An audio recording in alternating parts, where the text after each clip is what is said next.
still trying to understand Lewy body dementia, or I guess it's something. Do you call it something different when it's a Parkinson's related Lewy body?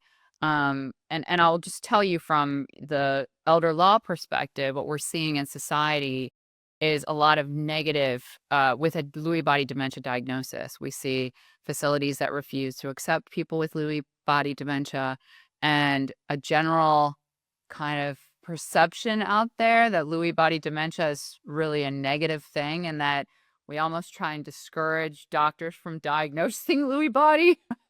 So I'm wondering, how does Lewy body kind of coexist with Parkinson's, and is that always the type of dementia that we're seeing? So tell me a little bit about Lewy body. Listen, first of all, thank you for sharing the story. We've seen this too with, and you could fill in the Mad Lib Lewy body. Like, how is it that we allow this in our healthcare system? It's again, another unconscionable thing. Now, what's interesting is Frederick Lewy was a neurologist. He was looking, in a microscope in the early 1900s, and he saw, these bodies that collected, like he could see it in the microscope, and they clumps of things. We talk about clumps of things, like when you sleep, you try to get rid of some of these clumps, but your brain is trying to kind of turn these things over, right? And so a Lewy body isn't necessarily a bad thing. It's like your brain is trying to throw something away as part of the process, but it's way downstream on the process. And so when we think about why we get Parkinson or why we get Lewy body, we need to look upstream to figure that out. Okay. We have now figured out what's in those Lewy bodies, and that's where you hear some people throw around this term, this brain protein called alpha-synuclein. And we learn that from some of the genetic studies, and we tell that story in the book. It's a really interesting story with Polyramopoulos and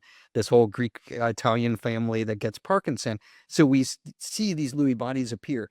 It turns out, Shannon, that Lewy bodies appear in Parkinson and they appear in Lewy body disease. And some experts believe they're the same disease, and some experts believe they're different diseases. And there's a huge raging debate on this, because if you look at the brain of people, they look similar. The tissue looks similar because they both have deposition of these proteins that the brain is trying to clear, right? Okay. And so what we end up with is a very artificial but somewhat useful way to separate them. And that's so when people come in, we take their symptoms and their history. And if you have a lot of thinking and cognitive issues within your first few years of having Parkinson, maybe with some hallucinations, maybe not, then we start to think about, could this be more the Lewy body presentation of Parkinson disease, Lewy body disease? And then if you get those, or you don't get those at all, but you get them longer, 10, 15 years down the road, people call that Parkinson disease dementia.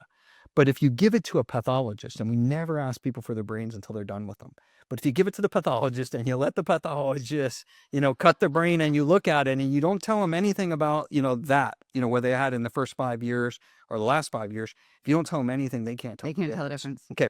So it's on a continuum, and they both have cognitive fluctuations, right? You can get these fluctuations up and down earlier. I think it's unconscionable that facilities would refuse them. But I also think people should know Lewy body has treatments like Parkinson, and sometimes we can use dopamine, sometimes we can't. We can use another chemical called acetylcholine, and some of these people, it can be a really important, to their treatment. There's a higher risk of suicide with Lewy body and some of those issues. And I think that's drives some of the psychiatric symptoms, drive people to not want to take them into facilities. But honestly, if they're getting good treatment, they should be, able to be managed just like anybody else. And really, the idea that we're excluding them is an issue.